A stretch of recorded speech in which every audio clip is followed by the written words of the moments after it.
Welcome to the Witchy Work Wishes podcast, a place to find your weekly inspiration for bringing your personal witchcraft practice into your business, work, and office.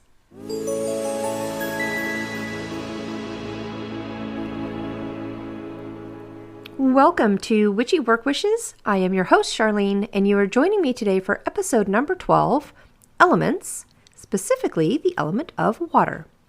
First, I'd like to say to everyone, Happy Yule. This episode is airing on Wednesday, December 21st, which is the first day of Yule and the first day of our winter solstice. There are so many wonderful ways to celebrate Yule, which of course will go all the way through January 1st. But for me, I am decorating a Yule log tonight that I will have on my kitchen table through the end of the year, and then I'll be burning that log in my fireplace on December 31st. After the fire is out on January 1st, I'll grab a little piece, hopefully there's a little piece left, or I'll just have to pull one out, and save it so I can start next year's Yule log fire with it. I'm also going to be saving the ashes from the special fire on the 31st so I can use them in my garden this coming spring. And for the first time ever, I am going to be making a Yule log cake. I know that is very ambitious. I have heard it looks easier than it actually is. I've now watched probably, 15 videos on how to make one, but I am optimistic. So my family and I will be having this hopefully amazing Yule log cake on December 31st as well. Okay, today's episode starts a 4-part series about the elements and working with them, and of course incorporating them into our corporate office or desk space. So today's podcast is about the element of water, which is near and dear to my heart as my sun sign is Cancer. But before I start, I always like to pull and talk about 3 things I did over the weekend to help with my witchcraft practice. So first was just being obsessed with the season and how nice and cold it is. I am all about the fall, winter, and spring, and really could just skip over the hot summer months. So I celebrate this, cool time of year and all of the magic that goes with it every moment I possibly can. I have my Christmas tree up, my lights are on, and my ornaments are hung. Now, normally I turn off my tree lights at night when I go to bed. But on Yule, I will be turning them on tonight and won't turn them off again until Yule is done on January 1st. So I'm kind of using that symbolically, like starting a Yule fire on the 21st that would go all the way through the 1st. You would keep it burning. But I will actually be, doing my Yule log fire not until the 31st. So I have all my extra little kindling cut so I can keep my winter fires and hearth magic going all season long. Of course, I did my card pull over the weekend, and I was very happy not to see my normal animal spirits coming forward. As much as I love them, it's nice to get new direction. So the 2 new ones I got were the stag spirit and the crow spirit. Now, the stag spirit is telling me that now is the time to take the lead. And the crow spirit, which I can't tell you how much this one speaks to my heart, is telling me to co-create with the spirit. These cards will see me through, of course, this week, and I'll do another card pull this coming weekend. So I had a special visitor this weekend, and I don't know if you guys remember, but I had those 3 vultures visit me a while back, and one of them actually came back this weekend. I don't know which one, I can't tell them apart, but it was one of them. I do most all of my witchcraft practice over the weekend, either Friday, Saturday, or Sunday, just because it's an easy time where I can really ground myself and spend some special time with it. So it's very symbolic to me when signs appear as I'm actually doing things. So I went outside and I talked to him and I said, "Thank you for coming back. I know while we may see vultures flying above or even doing their great, cleanup job with other animals that have passed on the ground, having one actually come up to us is rare. And I think birds are sacred and bring many signs for us to pay attention to. A vulture can be a sign of spiritual messages, a symbol of self-awareness, which I'm diving deeper and deeper into. They can be a sign of opportunity and patience, possibly that there is danger ahead, they can come with a warning sign. Vultures are a sign to be committed to your purpose and that you are in the company of loyal friends. Also that you need to be vigilant and get rid of negative energy, kind of clean house, and to be courageous. So I was really honored that he came back and sat on my backyard pole and acknowledged me. I took a quick video. I posted it on Instagram. It's kind of hard to tell how close they are, but I was just so happy to see him again. Okay, moon status this week. This is a special week. Our waning moon is wrapping up tonight, and tomorrow begins our new super moon. I briefly talked about this in last week's episode, but we have a bunch of incredible energies this week with Yule, winter solstice, Christmas Eve, Christmas, and a new moon that is also a super moon. So what is a super moon? Well, this is a time when the moon is the closest to the Earth. Specifically, to be considered a super moon, the moon has to be closer than 230,000 miles from us. So certainly time is more famous and recognizable when the moon is full. It will literally seem like it's bigger, brighter, and stronger than normal because it is. It's physically closer to us. The super new moon this week will be accompanied by a meteor shower, and I believe it's called the Ursids meteor shower, and it will be a perfect time to spot Mercury in the night sky. We talked about Mercury back on episode 10. This is Wednesday's planet, our communication power, and what a great time to see Mercury now since we can be communicating our goals and intentions with a new moon. But back to our amazing super new moon. New moons, also known as dark moons, in general are a good time to get your game plan going for something new that you want to put into motion. So this is the beginning phase of your intention. And the fact that we have a new calendar year beginning in just a week, oh boy, let's harness all of the potential opportunities for starting something new right now. Next week's episode is all about 2023 goals, and I'll certainly be going over some great tips on what works for me and how I will be incorporating them into my office and business. But for this week, grab that amazing energy of Yule, winter solstice, Christmas Eve, Christmas, and our dark new supermoon that starts tomorrow. Okay, let's jump into today's main topic, which is elements, diving in depth into the element of water. Okay. The three main areas of discussion are: what are the elements, specifically water, how to use the elemental energy of water, and then bringing the element of water into your office and work. So let's start with what the elements are and dive specifically into water. There are 4 elements, and they are fire, water, air, and earth. You will most always see them represented with a pentacle symbol, and I know this has different interpretations. I do think the history of the pentagram or pentacle would be a good podcast topic for some point in 2023, since there is so much history around it, and of course many variations with the meaning of it.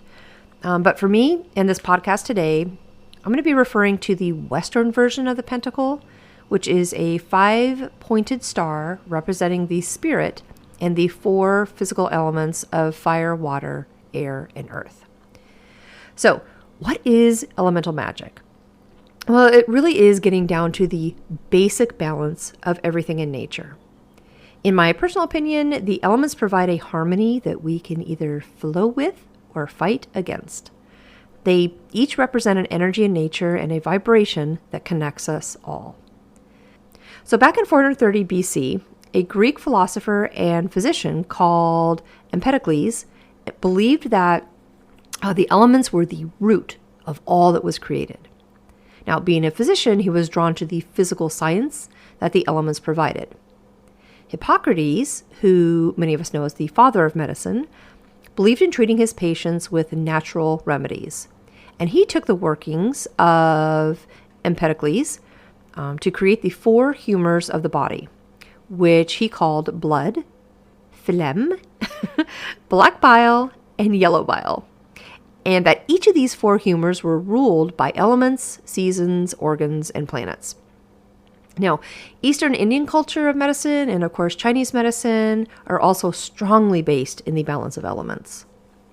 The Greek physicians and philosophers used triangles for their symbols of the elements, and today it is still how the elements are represented.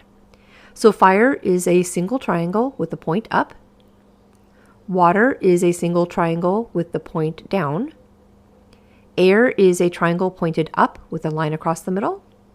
And earth is a triangle pointed down with a line across the middle. So spring forward to the 20th century, and it was Carl, I know you don't pronounce his name Jung, and it was Carl Jung in 1921 who took the 4 humors of Hippocrates and broke them down into personality types. The fire element was intuitive. The water element was feeling. The air element was thinking. And the earth element was sensing. So Carl Jung believed that the triangles were to be joined together with a circle to represent the self, harmony, balance, and wholeness, and the circle would link and bring them all together. So, side note, if you've ever heard of the Myers-Briggs personality test, it is drawn from these 4 personality types. So either way, the 5 elements, if you're including spirit, represent all that life is sustained from. So, the specific element of water, which of course is our main focus for today, is going to be your feeling element. And no surprise, water is strongly ruled by the moon, so all of you Cancer people out there, here is your element. Actually, water rules 3 of our zodiac signs, which are Cancer, Scorpio, and Pisces.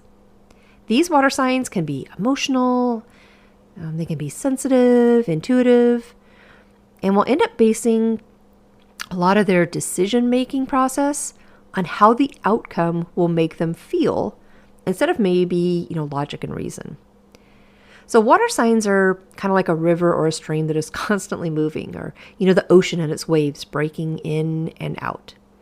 Their emotions run deep, and they are susceptible to swings. While they are, nurturing and compassionate, certainly understanding and enchanting, they can also be self-indulgent and controlling, with big swings of their mood.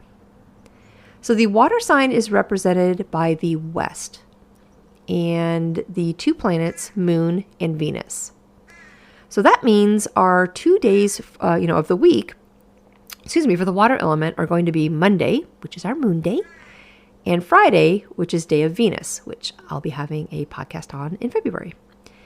Our colors for the element of water are going to be blue, teal, purple, indigo, green, silver, and white. There are a bunch of deities associated with water, and honestly, I'm just going to say the ones that I know. We've got Poseidon, Triton, Aphrodite, Freyr, Medusa, and Neptune. There really are a bunch more, but I don't know them well, nor do I think I could pronounce half of their names correctly. So I encourage you to look them up if you're wanting more in-depth information about the water element deities and how to work with them. So for our water element plants, good ones will be lettuce, water lily, lotus, burdock, seaweed, algae, spearmint, periwinkle, aloe vera, ferns, watermelon, and belladonna. For animals associated with the element of water, just think of, your sea life. It's going to be fish, sharks, sea turtles, seagulls, whales, dolphins, starfish, crabs, seahorses, otters, seals, walrus, octopus, barracuda even, penguins, and frogs. And there are magical creatures too, which will be your selkie, undine, mermaids, siren, kelpie, sea serpents, and even the Chinese dragon, which I think more of fire with this one, but it is in fact associated with water because the Chinese dragon can take over the magical properties of rainfall, floods, typhoons, and water. So the element of water really encompasses purification, emotions, dreams and intuition, love, rebirth and renewal, understanding and friendship, harmony, and of course connection to the dead and our ancestors and the spirit realm. Now, our planet is mostly made up of water. And it really is one of the 4 major elements that lets us exist. Our bodies must have water to live. In addition to our earth being mainly water, we as humans are made up of mainly water. It's like 45 to 75% depending on our daily habits. So you'll typically hear the average percent of 6 to use for what we are physically made up of. Anyways, so our crystals, stones, and metals for the element of water are going to be the beautiful moonstone, pearls, aquamarine, ocean jasper, selenite, fluorite, lapis lazuli, sodalite, blue topaz, silver, and mercury. Now, if you're looking for some specific tools to use for the water element, seashells are good, water fountains, chalice, of course, caldrons are good, blue candles, you can even have them float in water if you want, sea salt, and of course, anything to do with moon water is going to be perfect. Now, how can you use the elemental energy of water?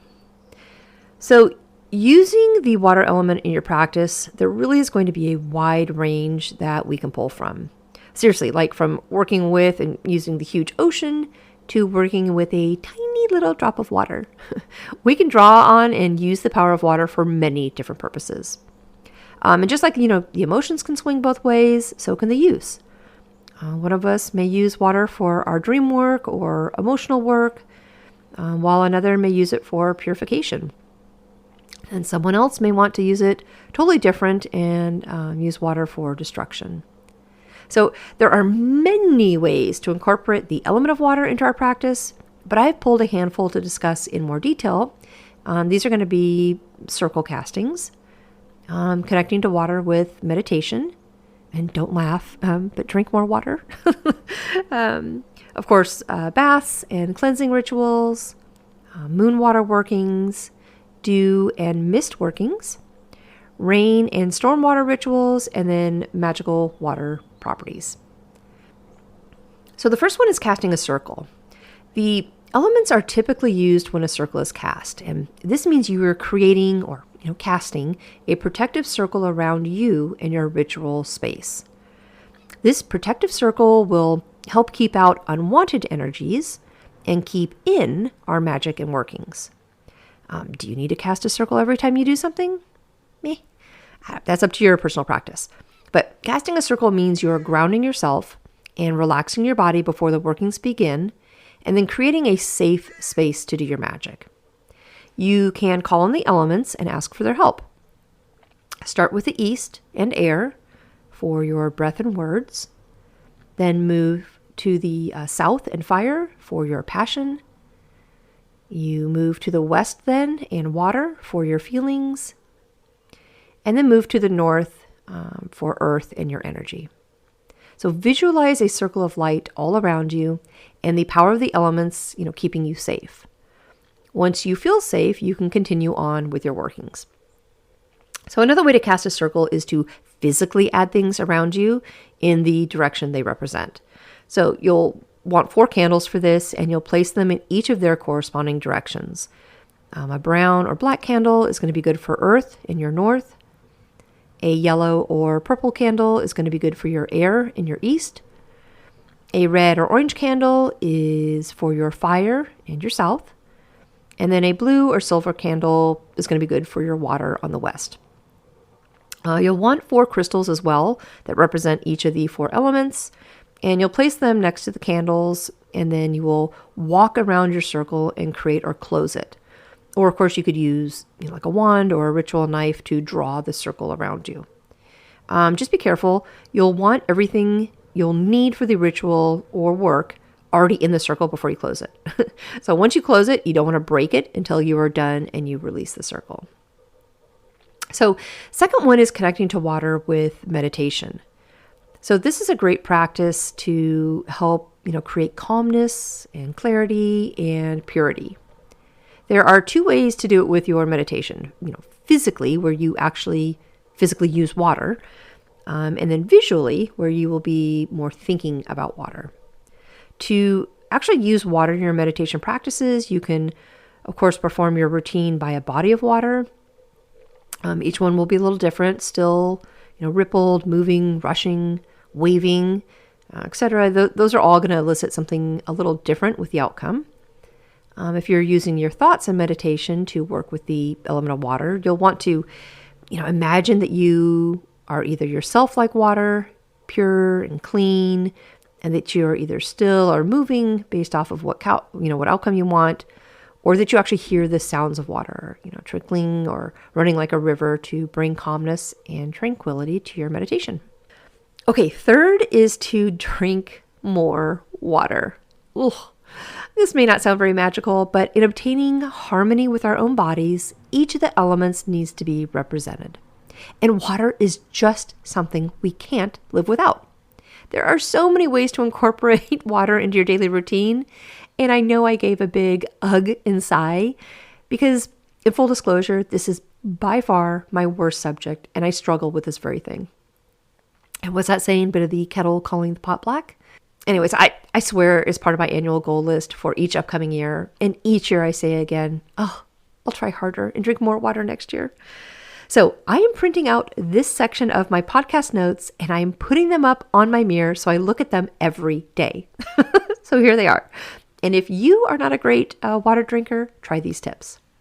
First one is to add flavor. So if I squeeze a lemon and add the juice into my water, no sugar, just like the raw lemon juice, I am able to drink so much more of it. And my liver is super happy with me. But even if I add something like Crystal Light or some type of flavor, it helps. And I do drink more. Second, try a glass of water before you eat breakfast, lunch, and dinner. Right there, you'll get 24 ounces of water in just by doing that. If you are a wine or alcohol drinker like me, try the 1-for-1 rule. For every glass of wine I drink, I need to drink a glass of water. So also switch your soda or pop for sparkling water. Now, I'm not personally a big soda or pop drinker, but I am obsessed with sparkling water. I think everything about it is happy. Much for the same reason I love champagne. I love how the bubbles dance in my mouth and they make me smile. But sparkling water can help you transition away from the horrible sugary soda drinks since it will have the same carbonation and bubbles in it. Also, you can eat foods high in water. And these are going to be your fruits like grapefruit, oranges, watermelon, and your veggies like cucumber, zucchini, and lettuce. And I know it's not super popular, especially if you already have trouble making it through the night without having to use the bathroom. But if you can, drink a bunch of water before you go to bed. It's a great natural alarm clock too. Really an instant motivator to get you out of bed in the morning if you have any type of urgency to go. Okay, back to some of our steps. Fourth is going to be water to cleanse and incorporating it in your bath or shower rituals. So really for this one, you'll want to visualize the water washing away your stress and anxiety, or taking away what you're banishing or removing from your life. Feel the power of the water on your skin and how it can heal, how it can soothe, and how it can comfort you.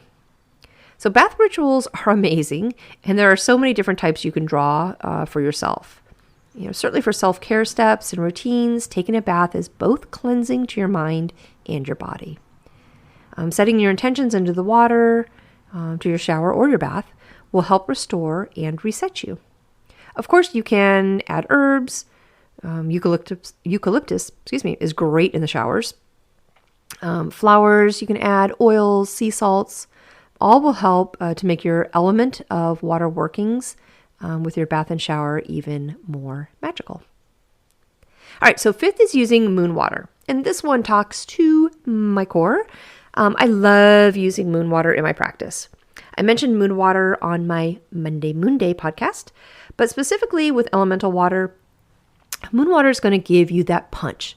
It's going to give you that energy and push since water is deeply connected to the moon and affected by it. So in general, you'll want a clean jar, not only physically clean, but one you have cleansed. I love using decanters for my moon water. Of course, decanters are meant, mainly for wine to open up the wine. And I do have a good number of decanters, but my mom has a whole collection of antique ones, that I have sworn my allegiance to and have begged to have later. So grab a glass container, clean it, cleanse it, and then fill it with filtered mineral or distilled water. Place the container in the moonlight. You can physically put it outside under the moonlight or on a windowsill inside your home.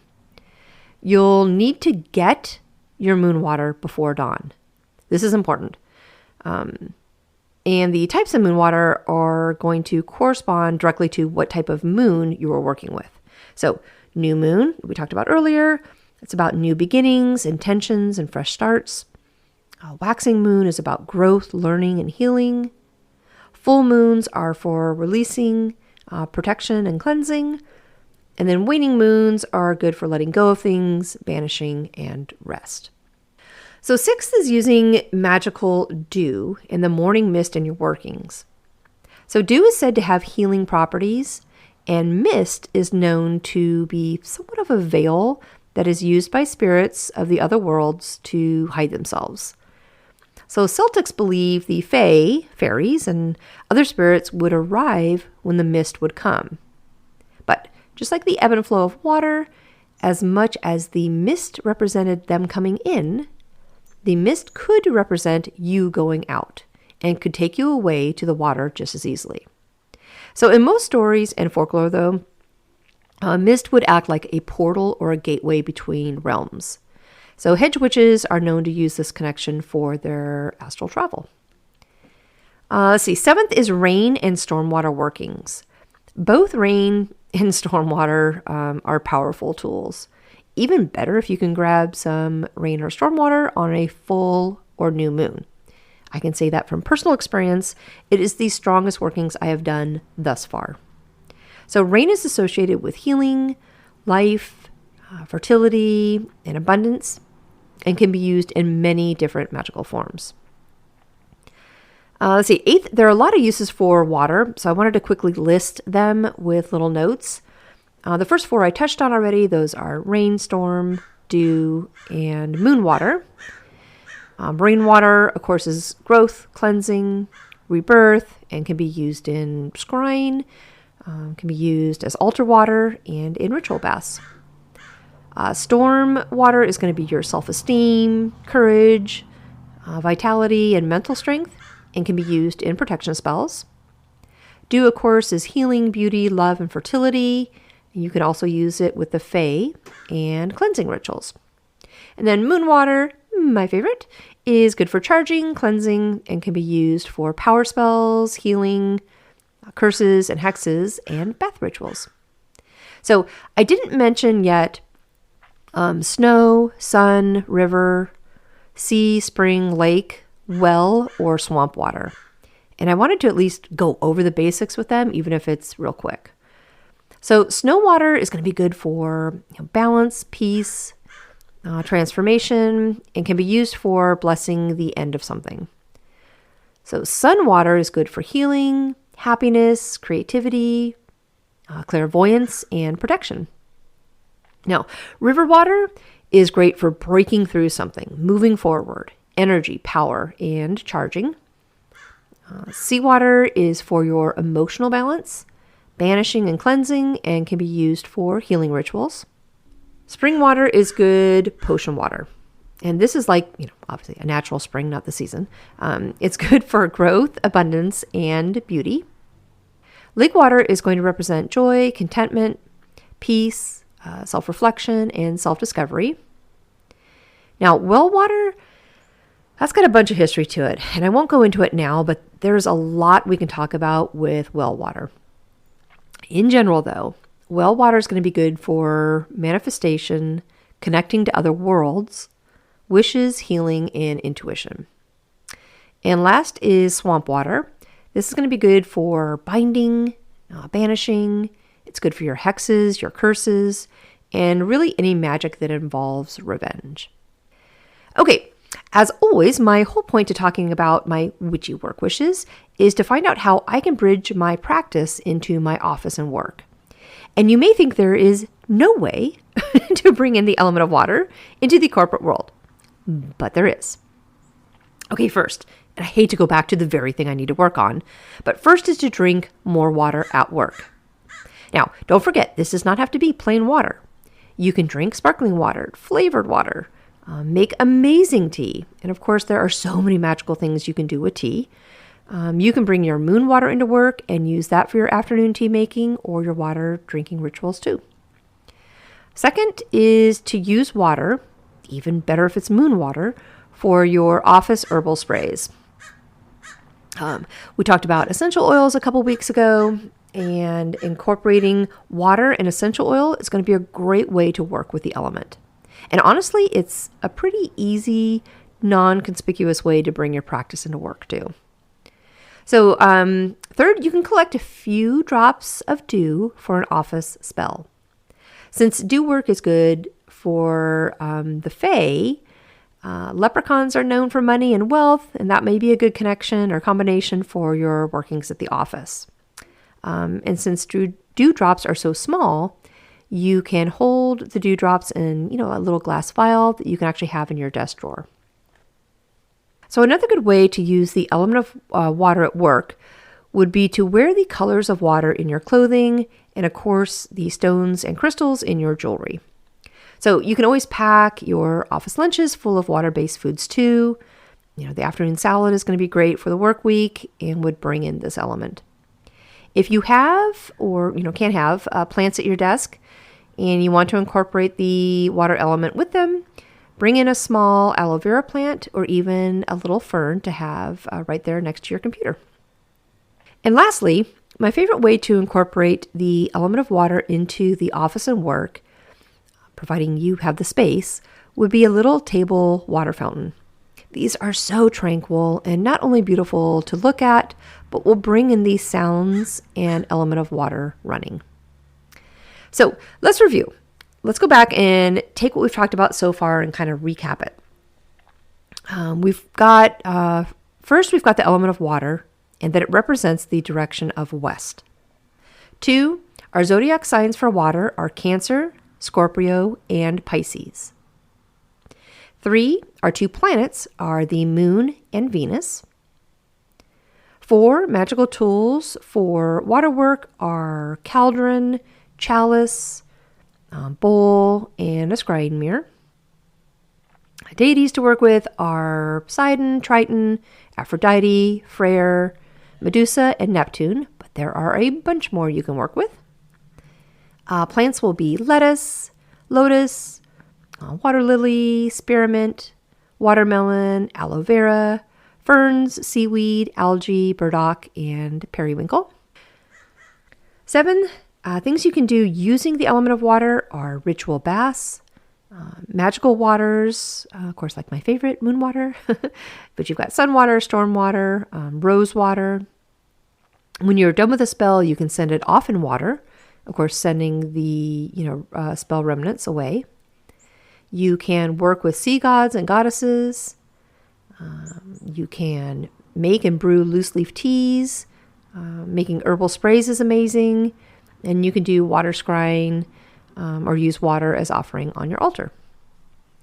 Ways to work with water in your witchcraft practice are going to be circle casting, connecting to water with meditation.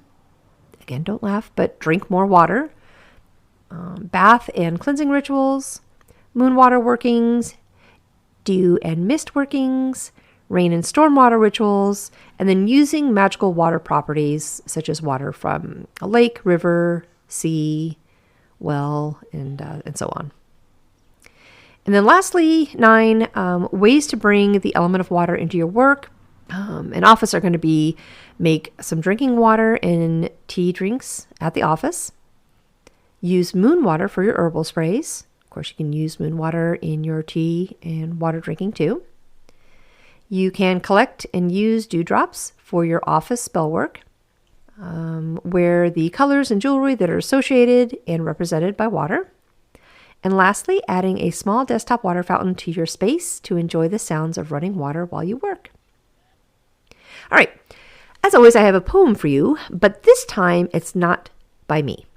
So I tried finding some writings from Epictetus. who I mentioned at the beginning of this podcast, but so much of his writings were lost. Over time, historians have been able to piece together parts of it, but I just couldn't get enough to help wrap up this podcast. So I did the next best thing, and I pulled the most famous poem about water called Sea Fever, written by John Masefield, which was first published in 1902 in the Salt Water Ballads.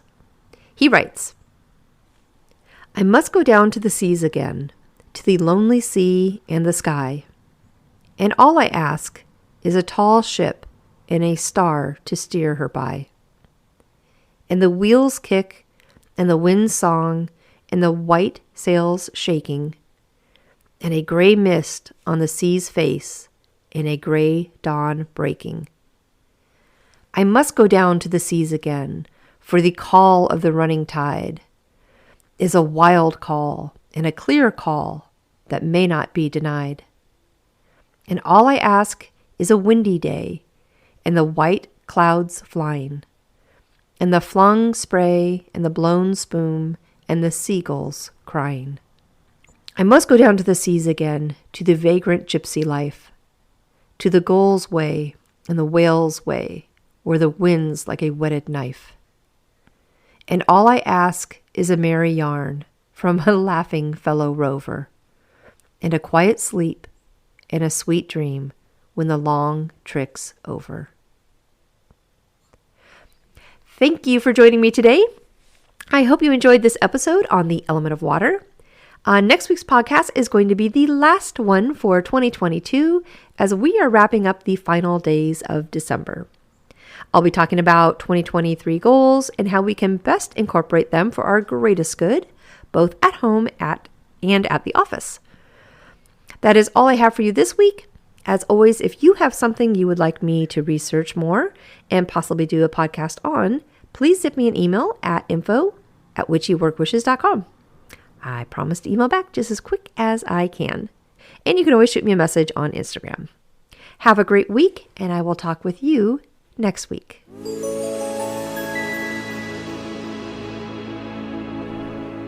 Thank you for joining me today at Witchy Work Wishes, a place to find your weekly inspiration for bringing your personal witchcraft practice into your business, work, and office. For more information and additional content, please visit me online at witchyworkwishes.com. If you want to send me a personal note, please email me at info@witchyworkwishes.com. And of course, you can follow me on Instagram and Facebook. Just search for Witchy Work Wishes.